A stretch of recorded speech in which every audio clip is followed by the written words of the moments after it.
session of the Minnesota Senate Committee on Agriculture, Veterans, Broadband, and Rural Development is now in session. I apologize for the delay, but it's in our best interest.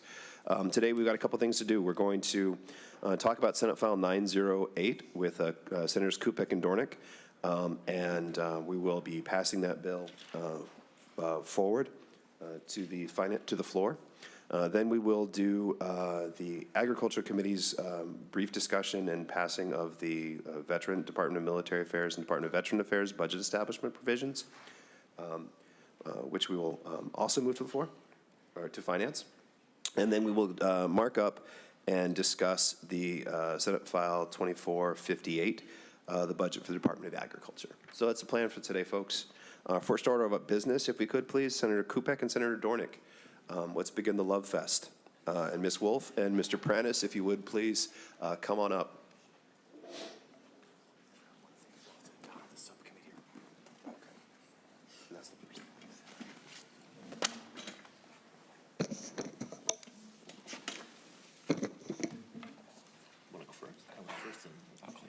Members, I also would like to note that we have a quorum present.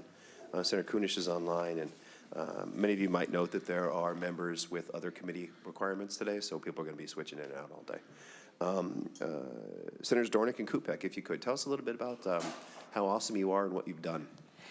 Thank you, Mr. Chair. That does kind of sound like a 70s duo band, Dornick and Kupec. I have to admit that many of us have imagined you two as cops in 1977. Oh, there's that. Could be a buddy cop show, right? Buddy cop show, absolutely.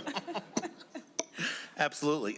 Thank you. It was a great pleasure here to have Senate File 908, something that Senator Dornick and I have worked on closely together, and also with close consultation with many of the stakeholders in this bill. The bill we passed last year, there were some people did not think that it was quite going to be workable in the end, and I think we've come together with a good understanding between both labor and industry of how we can make that happen for everybody. Because the main thing is we want to get broadband out into all of those places in Minnesota that need it. It is an essential service across the state, and it's so important for our economy, especially in rural areas. And I think we've achieved that. We've kept in safety training standards that I think are very important, but at the same time taking in some recognition that some people maybe that work in this industry may have some of that training already, and we've allowed for a way for that credit to go forward on some of that training. We've also made sure that the date gets pushed back because we don't want to be running up against a deadline this summer where people are not able to go out and get broadband done in the field because we don't want to lose another great Minnesota summer here of getting work done. And so this, I think, puts in place the training that'll be necessary so moving forward. So again, I cannot thank the stakeholders enough here, particularly Kevin Prentice, John Thorson, Brett Christensen, Melissa Wolf, John Pollard, all working together. This started as a much larger group. We whittled it down, and with help of Senator Dornick here too, I think we were able to craft a very good bill, not only for industry and labor, but also for the citizens of Minnesota. Senator Dornick, would you like to share anything? Thank you, Mr. Chair, and I agree with Senator Kupec, and he said most. I just want to I really appreciate when government kind of steps back and lets the stakeholders work through, and that's what happened here, and we thank you for getting a small group together and appointing us to get this done. So appreciate your support in trusting us to get it done, and again, it was good working together, and we had a few meetings, and the first ones were a little more getting things worked out, but as we progressed, we came to a consensus, and this is what government is to do, is to stand back and to watch and then pass the legislation. So I'm proud to be able to be part of this, and thanks also to all the stakeholders. So thank you, Mr. Chair. Thank you, Senator Dornick. Ms. Wolf, if you would please state your full name for the record and commence your testimony when you're ready. Yes, thank you. Good morning, Mr. Chair and members. For the record, my name is Melissa Wolf, and I'm the Executive Director of the Minnesota Cable Communications Association. Thank you for bringing the bill forward today and the opportunity to testify in support of Senate File 908. I will be very brief, but first I want to thank Senators Kupec and Senator Dornick for their leadership, time, and energy that they have put into the bill this session. I also want to thank their co-authors, Chair Putnam, Senator Westrom, and Senator Hoschild for their support and advocacy as well. Senate File 908 presented to the committee today represents many meetings and hours of stakeholder engagement and a true compromise between Minnesota Cable, MTA, LIUNA, the 49ers, and several other stakeholders. Safety is and will always remain paramount for cable providers, contractors, and our other industry partners. The underlying law passed last year was well intended, and as an industry, we have been striving to comply with the program that was created. Senate File 908 helps ensure that Minnesota will have a qualified, certified, and compliant workforce in the field, and that we will do so without interrupting broadband deployment and BEAD. I would ask this committee to support this bill and move it swiftly to the Senate floor for passage. And thank you again to Senator Kupec, Senator Dornick, Mr. Paranis, for your partnership with industry and our contractors and your willingness to work on this bill. We look forward to seeing it pass and become law. Thanks. Thank you, Ms. Wolf. Mr. Paranis, if you would please state your full name for the record and commence your testimony when you're ready. Thank you, Chair Putnam, committee members. Kevin Pranis on behalf of LIUNA, Minnesota and North Dakota, representing 14,000 construction laborers and their families. Really appreciate the opportunity to be here, and we'll keep this very quick because Senator Kupec, I think, has explained exactly what this bill actually does to make important changes. As committee members know, we feel very strongly about the importance of tackling real safety issues in telecommunications installation. We also listened through this process and appreciate Senator Kupec, Senator Dornick, Senator Putnam for helping get the ball rolling on all this. As much as this is important to us and as much as we hesitate to want to delay, listening to industry and having the conversation with stakeholders, it was clear that it is better policy.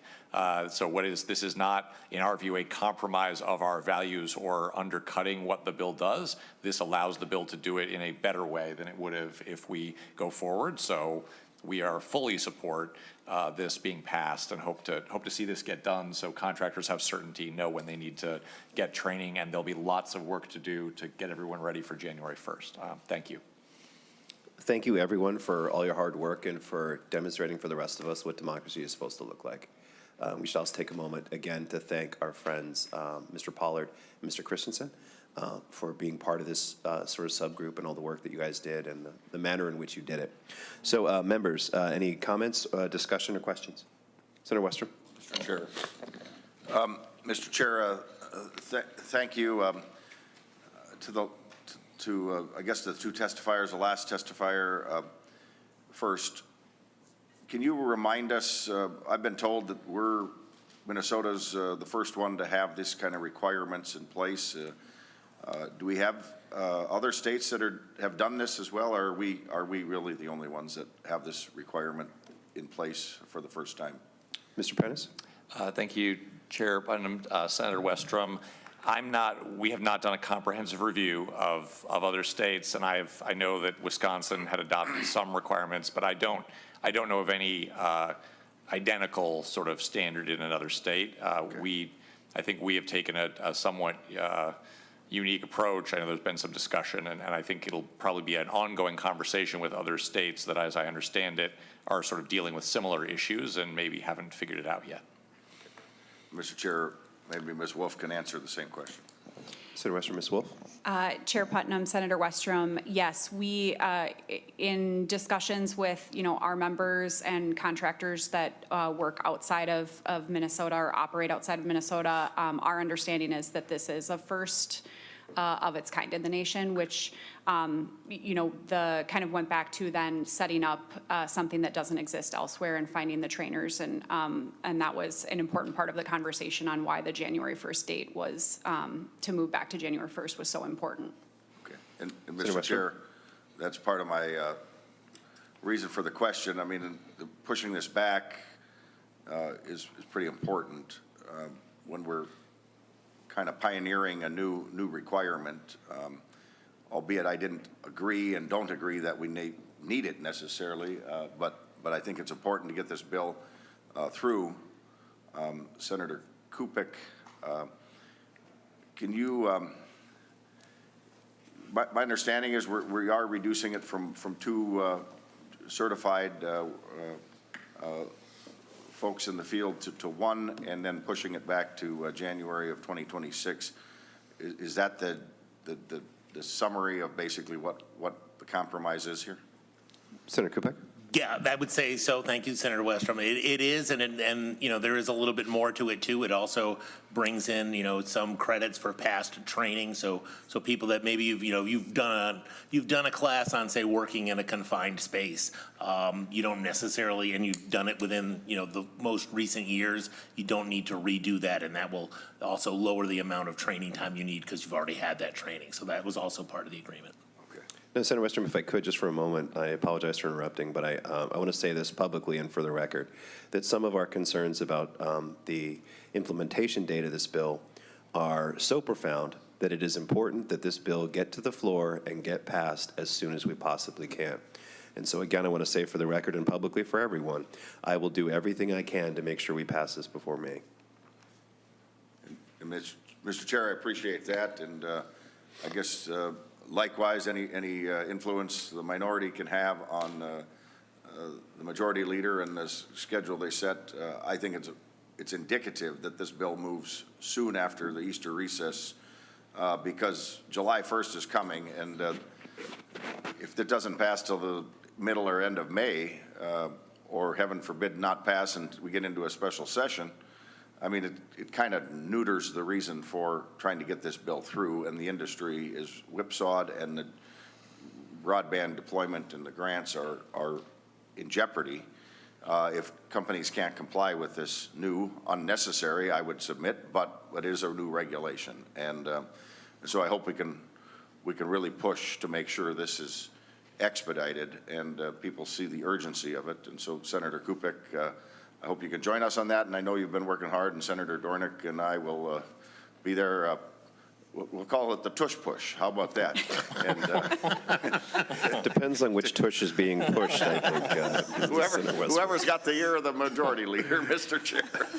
So hope we can move it soon. I'd appreciate that, even though I wished it could have reformed it more or gotten rid of some of the requirements. I think what we've agreed on needs to be done expeditiously. Thank you. Thank you, Senator Westrom. Members, any other questions, comments, discussion?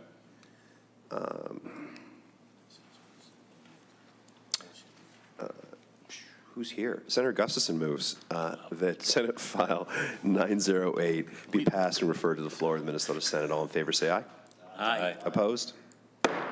Senate File 908 has been passed and referred to the Senate floor. Members, up next is Senate File 1959. Our first responsibility is to adopt the subcommittee report on Senate File 1959. We'll do so slowly as we change seats.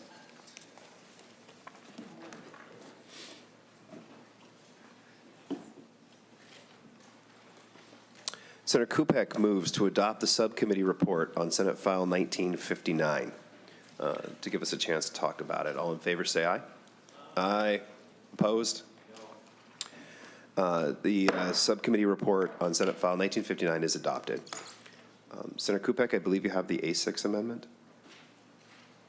I do. If not, it's somewhere in this pile of mess here, but I do have the A6 amendment.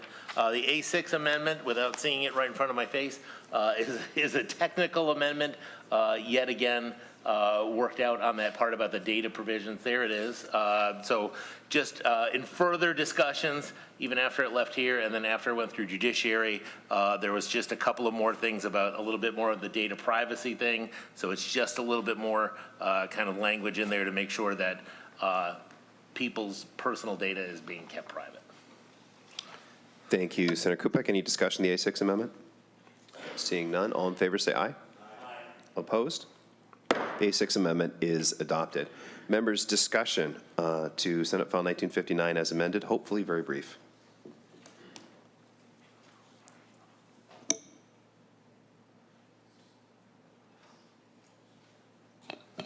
Mr. Chair.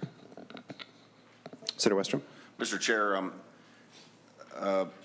maybe the author could just give us a quick recap of, I understand the accreditation language that some of us had concerns about. A version of that got added into this bill. Maybe just a brief recap of that for us. And Certainly, Senator I'd be Westrom. happy. So at its last stop, as we passed this out of the Veterans Subcommittee, there was an amendment that I offered to the bill that reintroduced a revised version of the accreditation language that was written by Senator Howe. And then it included a slight change in the language that shapes how accredited attorneys are responsible for disclosure. So it was actually quite a boon to some of the attorneys who do this work who had expressed reservations at earlier stages in the bill's progress. Those are the two biggest changes. There was a little bit about data information that came from Senator Lang that was also included in this bill, and some concerns about information access Senator Mitchell had expressed. So the amendment was essentially written by Senator Howe, tweaked by Senator Lang, and a slight addition, again, by Senators Kupec now and Senator Mitchell to do a little bit more on data privacy. So those are the basic changes that were adopted in the amendment. Senator Westrom. very good, Mr. Chair. Appreciate that. I know there's some that think there's still some movement on it. I know there's still maybe some willingness to do that. Understand there's a few concerns, and I know Senator Anderson and Dornick have worked on the subcommittee, but I think as far as for today goes, we understand we got to keep moving things along to progress, and hope if there's any changes that can be brought about in agreement. I know the author and others will keep working on it, hopefully. So. Thank you very much, Senator Westrom. I appreciate it. Senator Anderson. Thank you, Mr. Chair.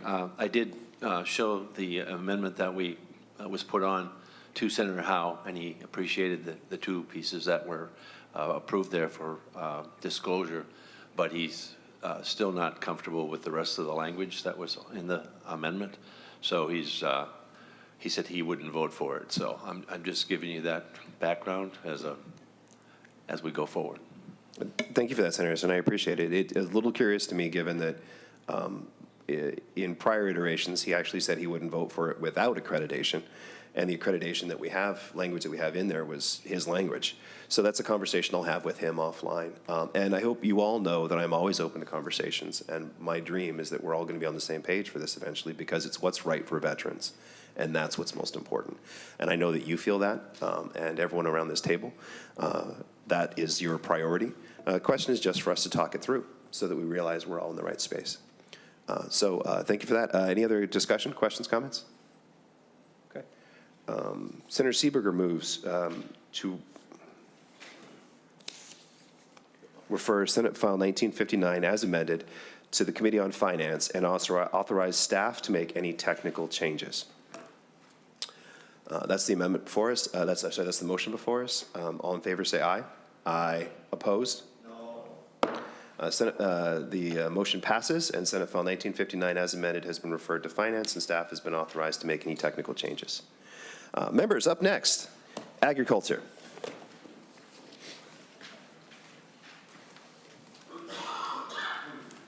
We have before us Senate File 2458, the Department of Agriculture, Board of Animal Health, and Agriculture Utilization Research Institute Budget Establishment.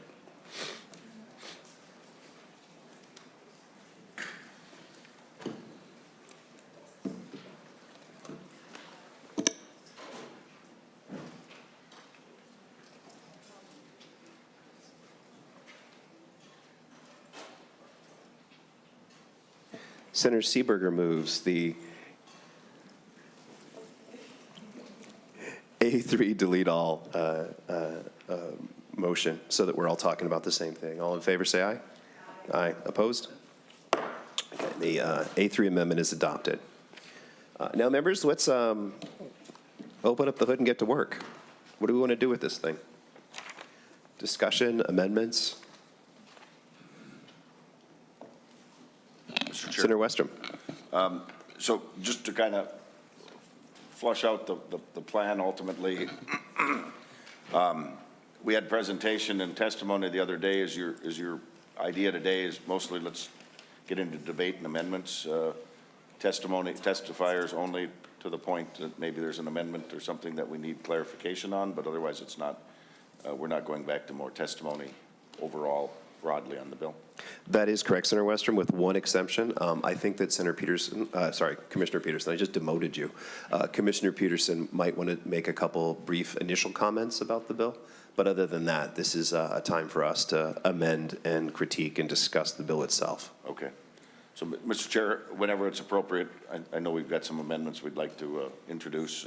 Several of them, well, I think all of them we've talked over and you're aware, but we can start that whenever it's appropriate. Certainly. So thank you for that, Senator Westrom. I think we'll start with Commissioner Peterson saying a couple words, and then we'll get to work. Commissioner Peterson, if you'll please state your full name for the record and commence your testimony when you're ready.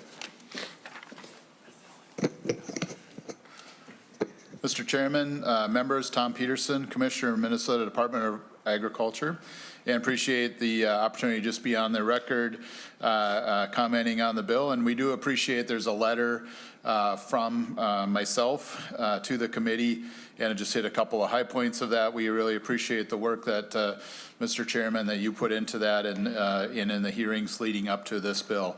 We're pleased that several of the governor's recommendations are included in Senate File 2458, including operating adjustment to help maintain our agency services, not just for MDA, but for the Board of Animal Health and AURI, critical partners to the department, but also supplementing the agriculture emergency account, and including budget-neutral policy provisions such as food licensing modernization, rural finance authority updates, and modifications to the Good Food Access Program. The inclusion of these programs help us do our day-to-day operations at the department better. The bill also includes several important updates that we appreciate and look forward to working with you on, including funding for the elk and wolf depredation compensation account, our meat inspection program at MDA, farm safety, health and wellness, the Agri Protect Grant, local food purchasing assistance, and more. I would note that many of these proposed requests were recommendations that did come through MDA's public portal that we've done and held before the legislative session that Minnesotans submitted those ideas. So I think that was kind of great to see that the Senate included those in your proposed bill here. We look forward to working with you, Mr. Chair, and members as we go forward on the amendments today and in the on the floor and in conference committee. Thank you. Thank you, Mr. Commissioner.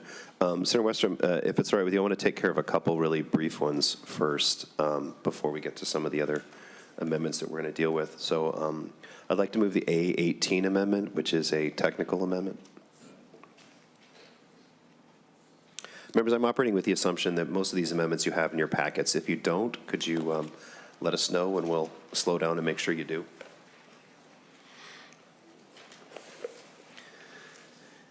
Is there any discussion of the A18 amendment? Seeing none, all in favor say aye. Aye. Opposed? The A18 amendment is adopted. Members, I have a couple other amendments myself that I'd like to take care of. The A19 amendment. You'll note that we funded MARL, the Minnesota Agricultural Research Leadership. I think I'm not sure exactly what the acronym stands for. But we funded them through the AGREET fund before. We would like to just simply shift the source of that funding to put less pressure on the AGREET fund. That's the nature of the A19 amendment. Is there any discussion or comment? Senator Anderson. Mr. Chair, could you just give me a further idea of what this is, how you're moving numbers here as far as going? Certainly, Senator Anderson. Mr. Olson, if you'd like to. Yeah, Mr. Chair, Senator Anderson, this simply shifts $75,000 from the urban ag appropriation within Agri per year to AGREET specifically for MARL. So it shifts $75,000 per year from Agri for urban ag to AGREET for MARL. So. Okay. Senator Anderson. Thank you. Members, questions, further discussion? Seeing none, all in favor, say aye. Aye. Opposed? The A19 amendment is adopted. We can, I guess, sort of open it up now to other amendments that folks would like to offer. Mr. Chair, Senator Dornick. I'd like to offer the A11 amendment. Senator Dornick offers the A11 amendment. Senator Dornick, would you mind describing it for us real quick? Sure. This is just a technical change, study the program name in the addition to the statutory cross-references, adding clarity for the reader. It also allows for no-interest loans is included because they are allowed under the program statute. So just a technical change. Thank you, Senator Dornick. I support this amendment. Is there other discussion or commentary? Seeing none, all in favor say aye. Aye. Opposed? The A11 amendment is adopted. Mr. Chair, Senator Dornick. I have the A12 amendment also, which is also a technical fix. The chair supports this. Are there any other questions or comments or discussion of the A12 amendment? Seeing none, all in favor say aye. Aye. Opposed? The A12 amendment is adopted. I have to take a moment for an editorial and say I appreciate this pace. Let's keep it up. Who's up next? Senator Kupec. Sure, I'd like to offer the A29 amendment. Senator Kupec offers the A29 amendment. Senator Kupec, to your amendment. Tell us a little bit about it, please. Sure, this is a change to the biofuels bill that both Senator Dornick and I had very similar legislation. It changes the number of stations up, an appropriation that does not cancel out at the end of the year. That's the main thing. So if all the money has not been appropriated, it extends the dates out a little bit, so it gives them a little bit more of a runway to spend that money. Thank you, Senator Kupec. Questions, comments, discussion of the A29 amendment? Seeing none.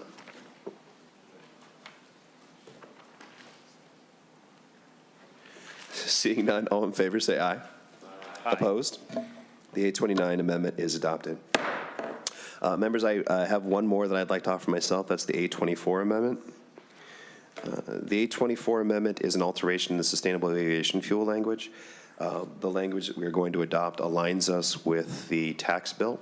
And in all candor, we are moving away from Senator Westrum's language and towards Senator Rest's because she's meaner than you are, Tori. I was distracted and didn't get my joke.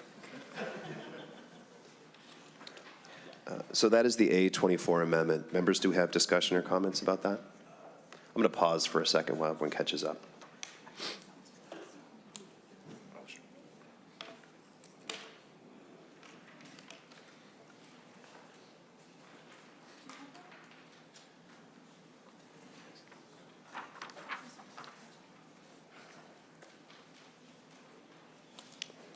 I'm sorry, members, the language of the A24 amendment is being passed out to you right now.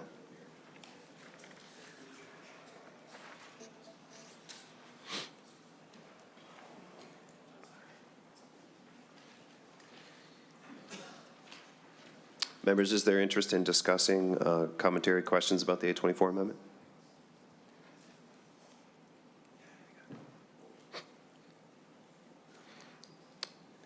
Seeing none, all in favor, say aye. Opposed? A24 amendment is adopted. All right, now I'm done. Who's up next? Senator Anderson? I don't know if I have that amendment in my packet. Amendment to delete all the fees that are in the bill. Just a moment, Senator Anderson. We're going to see if we can find that. It's the A10 amendment. Senator Anderson moves the A10 amendment. Members, do I have a chance to take a look at it? Senator Anderson, could you describe it for us, please, just for a moment? Thank you, Mr. Chair. Basically, it takes all the fees that are in the bill as far as, and along with the food handler license account, to take them out of the language here. It seems like we're we're trying to find new ways to accumulate more money, and it seems like this is not the year to do that with the economy the way it is and the way that our budget is looking at it. So I'm asking for a green vote on the A10 amendment. I appreciate the sentiment. Senator Anderson, I do not support this amendment. Others, do you have discussion or commentary? Senator Westrom? Mr. Chair, I urge members to support this amendment.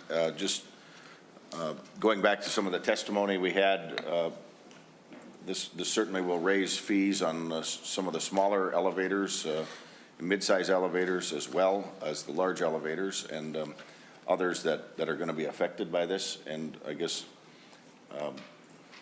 this would just restore where things are at currently, and have been for several years. And so we think it would be prudent for everybody to just have to tighten their belt a little bit, and this would help keep everybody hold harmless. And so that would be what this amendment does. Thank you, Senator Westrom. Members, any other discussion or commentary? On the A10 amendment to remove fees from the bill, all in favor say aye. Aye. Opposed? Nay. The amendment is not adopted. And Mr. Chair, Senator Anderson. I have the bill that, the amendment to delete Article 6, which is the A20 amendment. Senator Anderson moves the A20 amendment. Could you describe that for us a little bit, please, Senator Anderson? That basically is to take and get rid of the food handlers, licenses, the cost, the increase to them. So it's, and I should say the marketing licenses and definitions that includes in that. So we'd like to see that approved by the committee. Senator Anderson moves the A20 amendment. Members, is there discussion or commentary? Mr. Chair. Senator Westrom. Mr. Chair, again, I would urge members to support this. This language is fairly new to us as a committee. I think there's more vetting that needs to be done in working through what is the ramifications of this language. Who's it going to affect? And is it going to cost more money, and how much more? And so I just don't think we're ready for this language to be pushed through this bill right now. And I would urge us to just put the clutch in, take this out, and make sure it doesn't affect groups or entities we don't. One of them that I've heard from is a concern from cottage food folks that there's enough ambiguity that they aren't sure that they're for surely out of this classification. And Mr. Chair, that would be addressed if we remove this, as well as anybody else that's got questions, and including us members that are, this language is fairly new to us. I appreciate that perspective, Senator Westrom. I still think that that this was a result of a process of a great deal of intention and labor. So I still think that this is an appropriate language at this point. So I'll be voting against this amendment, but I think that we'll probably talk about this a little bit more in a couple minutes. Mr. Chair. Senator Westrom. Mr. Chair, just wondering if the Department of Ag has anybody here that could give us a minute or two recap of what they really need this for and what groups it is that they're intending to bring in that aren't being covered currently. I think that's a good idea, Senator Westrom. It looks like Commissioner Valbo is on her way up.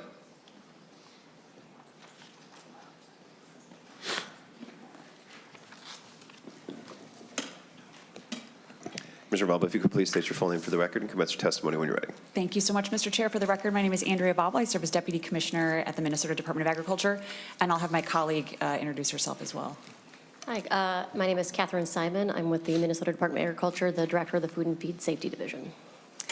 So Senator Westrom, to your question, I'll have Catherine kind of go into the details.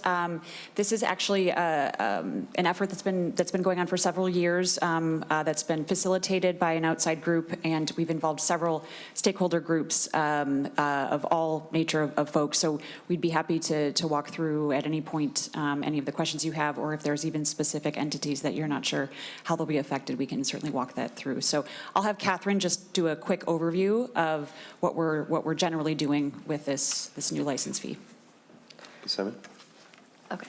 Thank you, Chair and Senator. So if you have questions, let me know. But at a broad overview, what we're looking to do is affect those folks who were already licensed. So in terms of cottage food exemption from licensure, it does not impact that exemption at all. That still exists, and it would not be impacted. And in this, we seek to simplify the license categories that we have. So instead of having multiple classifications that we have to put licensees into in order to determine their fee, it simplifies it down to a food handler classification, and then maintains the custom exempt permit type of classification as well. So that would be maintained, but we would simplify the retail food handler, manufacturer processor handler, and the wholesale food handler and the brokers would get simplified into one category, and we would have one license fee. The license fee for that combined category is now broken into some smaller sections so that smaller businesses have some lower fee categories that they could get into. And then within those fee categories, it adds in a layer of risk so that if you are a small facility that has low gross annual food sales and you do low risk activities, you would pay a lower fee than a comparable facility size that is doing a higher risk facility activities.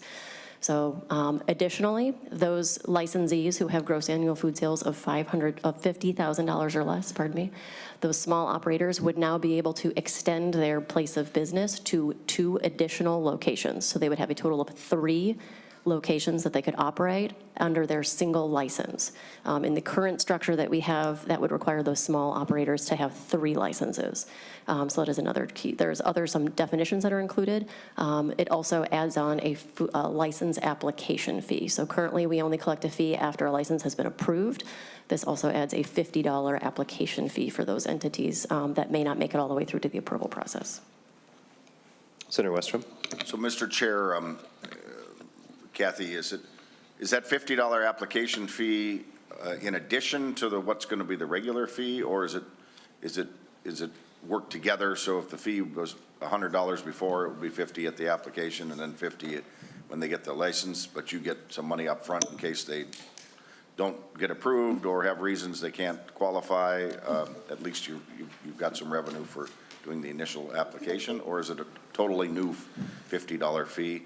And then how will this affect food trucks, which are becoming more and more popular across our state as well? Ms. Simon? Yes, thank you, Chair and Senator Westrom. So the way it's written right now, it would be an added fee for that application, but that could be adjusted if that fee would like to be credited to the first year's fee. We're open to that type of change if needed. It's not how it's written right now, though, so that would need to be a modification. In terms of food trucks, we split jurisdiction for licensing with the Minnesota Department of Health. So for those food trucks or temporary stands or mobile units that fall under MDA jurisdiction, typically that's going to be something that is packaged food or something that is a bakery item. Think cotton candy, things like that fall under our jurisdiction. The license change would include those facilities as well, and they would fall into the same type of category that we have. Right now, our mobile entities, 740 of the folks that we have licensed as mobile entities have $50,000 of sales or less. So if they needed to have a support location where they are manufacturing or storing their food, this would apply to them, that they could now have multiple locations. Senator Westrom?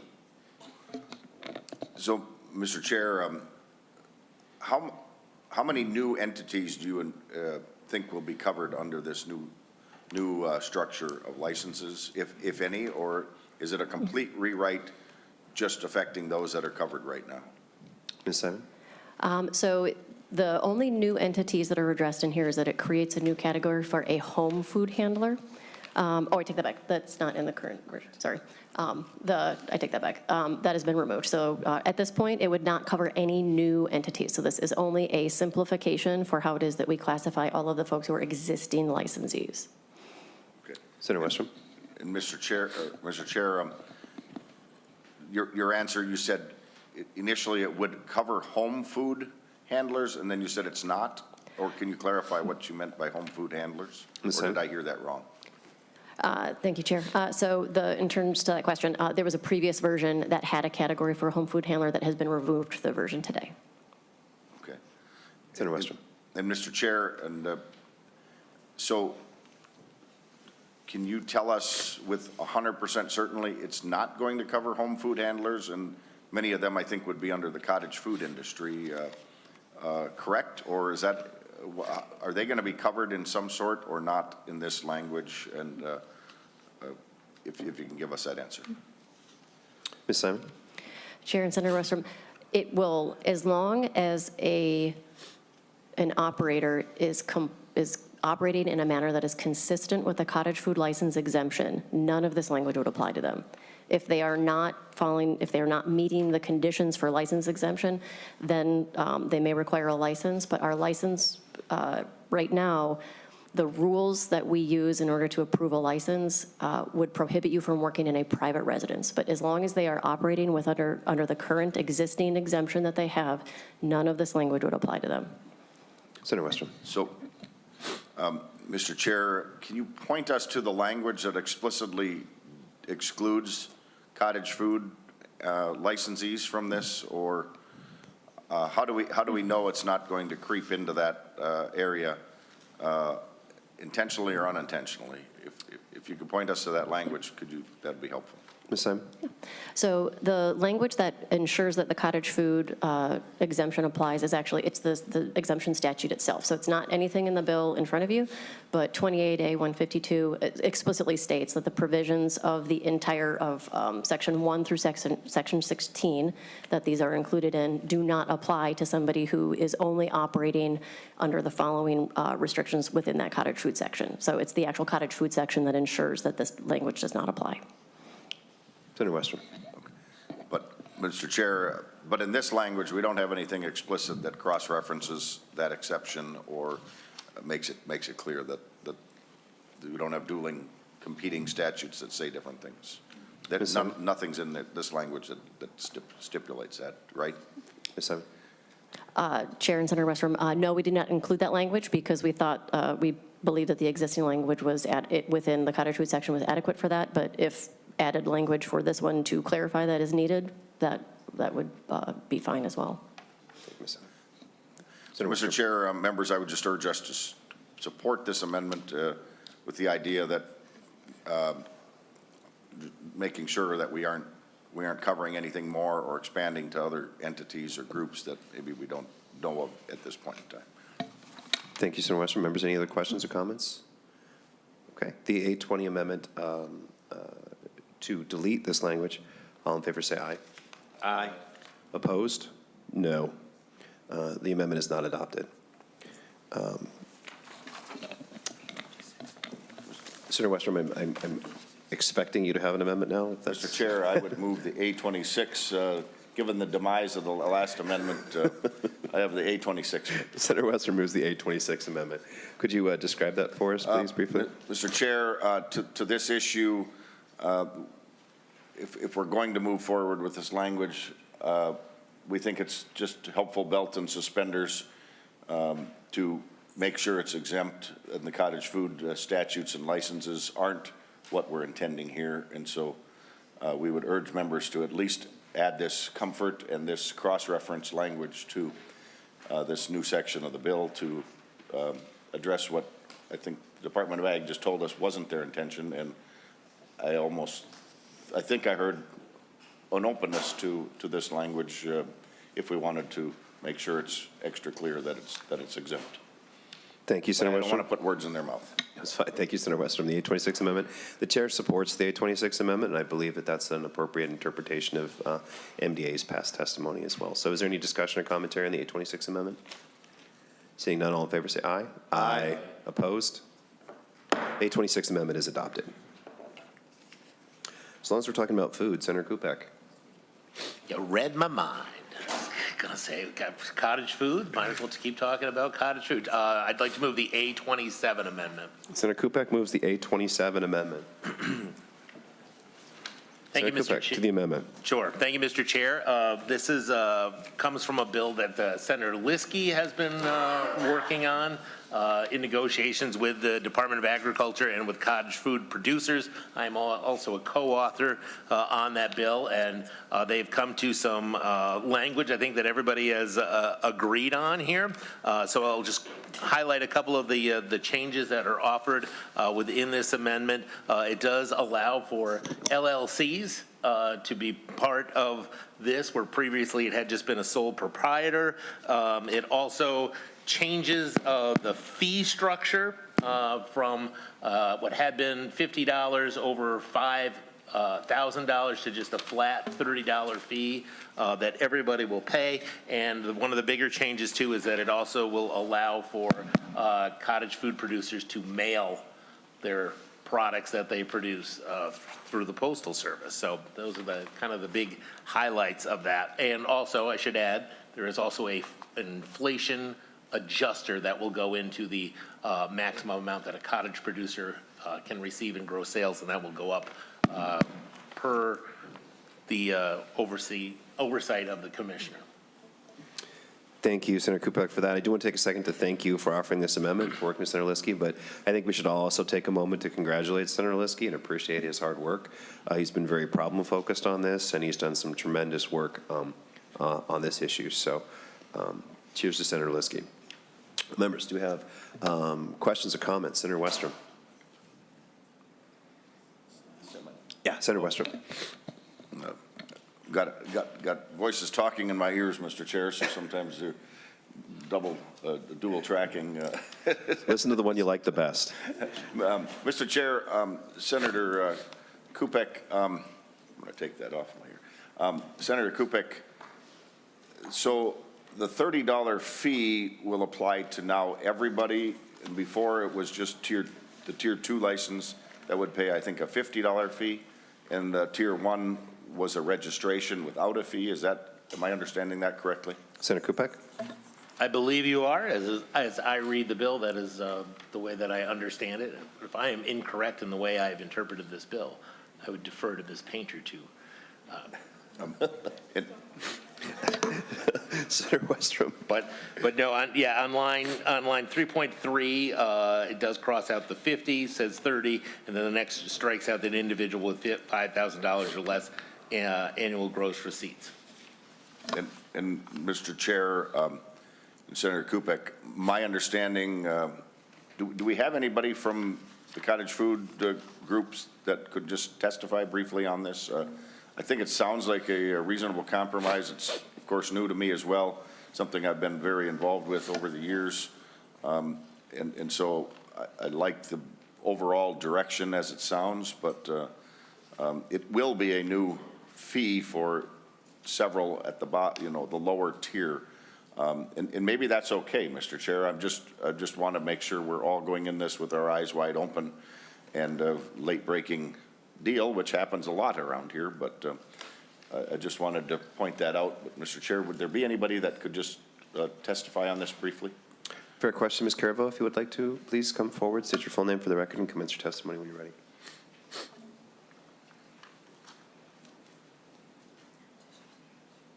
Thank you.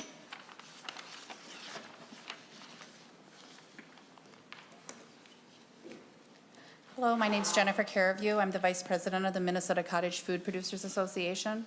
First, I do want to thank Senator Liskey for all of his hard work. He has done a great job, and many of you on this committee, and Deputy Commissioner Andrea Valbel for working with us to work this out yesterday. Truly appreciate it. As far as the $30 registration fee goes, we are very amicable to it.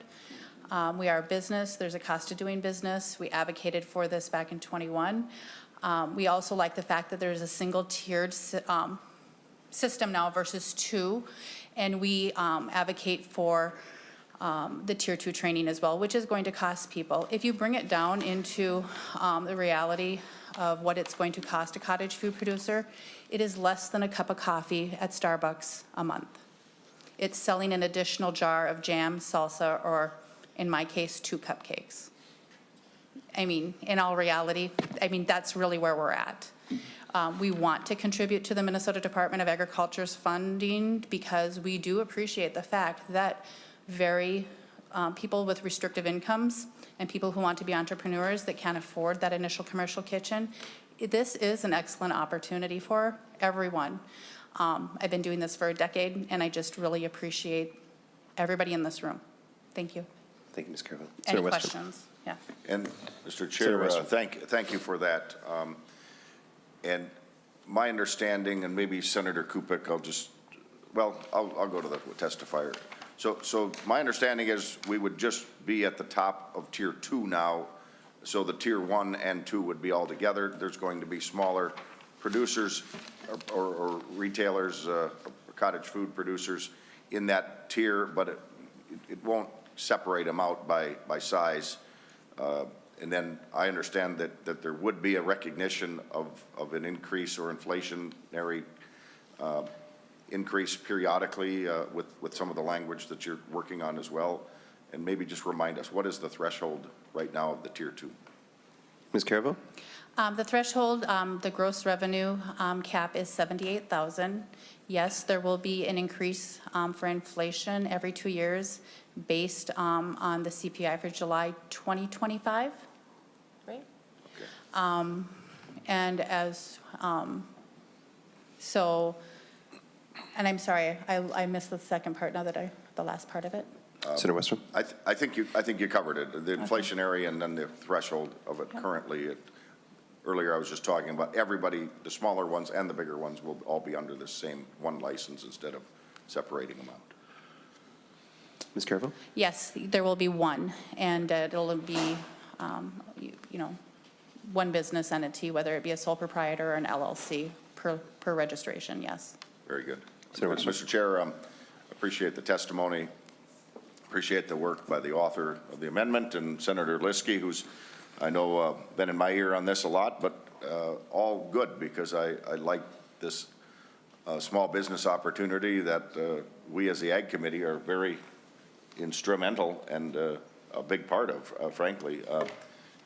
I'm heartened when I hear the number of licensees that there are. I think it's nearing 10,000 if I remember last, up from 5,000 not that many years ago. So there's a lot of opportunity for incubating small business that turn into bigger businesses that turn into even bigger businesses. And so I think this is a good way to move forward. And lastly, the Department of Agriculture, which we've kind of had to push and had lots of back and forth with, but I'm glad that they were able to work around what does seem to be some workable options here and allows for shipping and some other concerns that the cottage food industry folks have brought to us. And so I'm glad to hear this, urge members to support this amendment.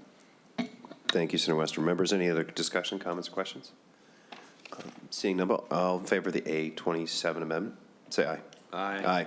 Opposed? A27 amendment is adopted. Senator Kupec, do you want to talk about the A16? Sure, why not, if we're on me? Take the rest of the day off. Okay, then I can just kick back, right? It's the A16 relates to a bill that I had brought before this committee for the 4R program, which was about commercial fertilizer companies and the fact that trying to find a program where they could, in essence, they're being asked to sell less fertilizer, but be better stewards of the land. And so, given also some of the budget constraints, still think it's a valuable idea.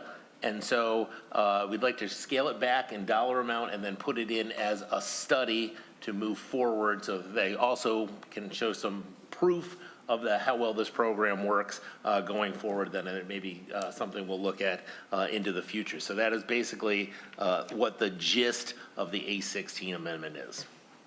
Members, discussion or comments? Seeing none, all in favor of the A16 amendment, say aye. Aye. Opposed? A16 amendment is adopted.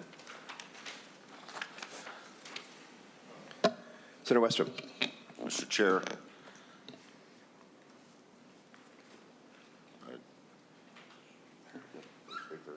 Mr. Chair, I would move the A30 amendment. The A30, Senator Westrom moves the A30 amendment. Mr. Chair and members, I think this is a friendly amendment with Senator Kupec. We've talked about it, but this would deal with the livestock investment grant language that we had heard a bill earlier. In the current bill, it would be a 50% grant on some of the beginning dollars for anybody applying for this. This amendment would just say a straight 25% livestock investment grant would be the threshold, urging and encouraging, making sure that there is some reasonable capital, even with somebody starting out. We want to make sure they're successful, and part of being successful is making sure they do have enough skin in the game, if you will. And we want to encourage more livestock through this grant program that has been set up about 15 years ago, which has been successful in incentivizing and leveraging quite a bit of new livestock buildings for families with sons and daughters coming back to expand the farm, and upgrading facilities, encouraging maybe robots and dairy farms, and technology advancements or infrastructure that helps make farming successful into the future. This amendment would just be a flat raising the 10% currently to 25%, but wouldn't be such a big increase of 50% from the beginning, which there's a point if you built something, more of a hobby, I would call it. We want to really encourage that economic activity with upgraded and new livestock opportunities in our state. And so I think Senator Kupec's open to this. I think it's be a happy medium 25% on the first 200,000, which would be the same net dollars of a grant recipient of $50,000 towards their project, and that should get them well on their way to building their second barn as well, Mr. Chair, and do what we want to have is more livestock economic value-added activity in our state. And so I'd urge members to support this. Thank you, Senator Westrom. Senator Kupec, do you have, since this was your initial bill, would you like to speak to it? Yes, because I'm not quite sure that maybe these numbers did not add up to where we were looking at before. Because I think the original bill, if I've got it pulled up here in front of me, was 50% on the first $20,000, which is a much smaller amount. And if we did 25% on a $200,000 project, in my mind, that would eliminate a lot of these people who are smaller projects. Because I get the idea of, so the original legislation is 10%, well, it's 10% of the first 500,000. And then this is 25% of the first 200,000. Senator Westrom. I'm going back and forth in my mind here for a minute. Senator Kupec. Senator Westrom. Mr. Chair, perhaps I could just withdraw the amendment. Maybe Senator Kupec and I could just visit briefly, but I got another amendment that I'd offer in the meantime if we, at least maybe give a little more time. I don't want to push wrongly here. So. Thank you, Senator Westrom. That's probably a pretty good idea. We can talk I would about this appreciate some that. That would be great. Thank you, Senator Westrom. So, Mr. Chair, I'd withdraw the A30 amendment temporarily. Senator Westrom withdraws the A30 amendment.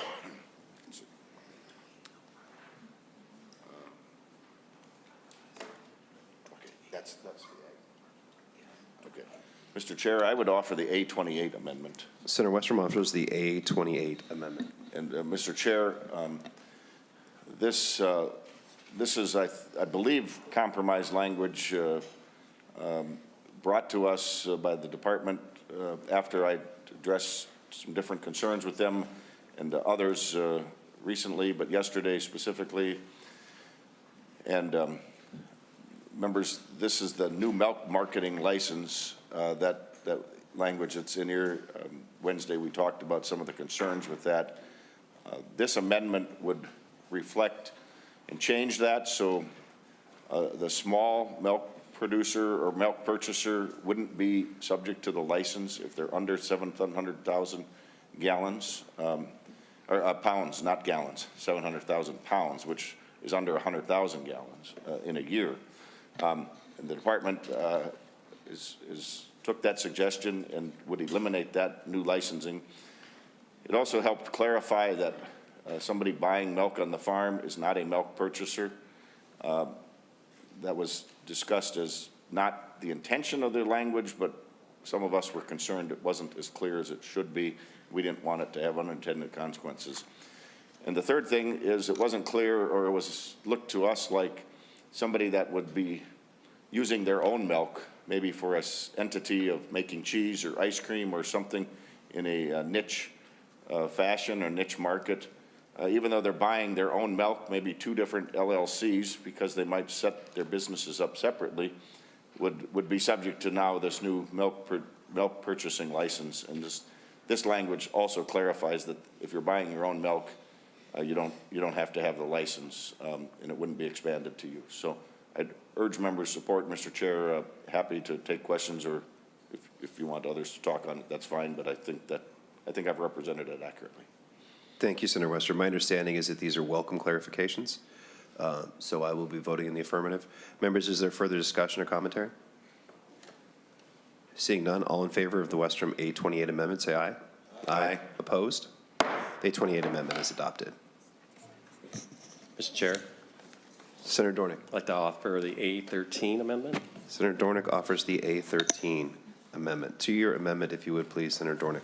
Thank you, Mr. Chair. So this is addressing the Second Harvest Heartland, and what it's going to do is just not use any money that we give them in our grant to use for administration cost. And we've learned that the top CEO was making $721,000, and there's a total of 10 that make more than the governor does, and it's very disappointing.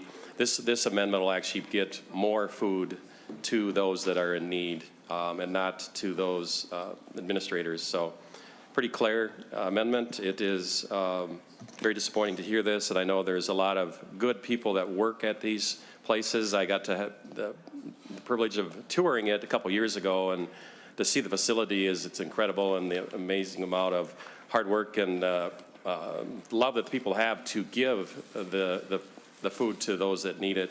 And it does work out in greater Minnesota too. My wife volunteers in the local town down in greater Minnesota, and the volunteers and they enjoy the work of giving food to people that need. So this is a great program that the Ag Committee has supported for years, and so this just makes it so more food goes to those that need it and not to administration. Again, we need more accountability and transparency, and the taxpayer money that is used for good purposes, but just watching out for the taxpayers' money. Thank you, Mr. Chair. Thank you, Senator Dornick. I think this sounds reasonable. Chair will be voting the affirmative for the A13 amendment. Do we have any other discussion or commentary? Seeing no discussion and very few senators. All in favor say aye. Aye. Opposed? The A13 is adopted. Members, we got anything else? Senator Dornick. Folks, I think we're going to take a 5-minute recess. A recess to the call of the chair, please.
Senator Westrom, do you have an amendment? I do. Mr. Chair, I'd move the A30 amendment. Senator Westrom moves the A30 amendment.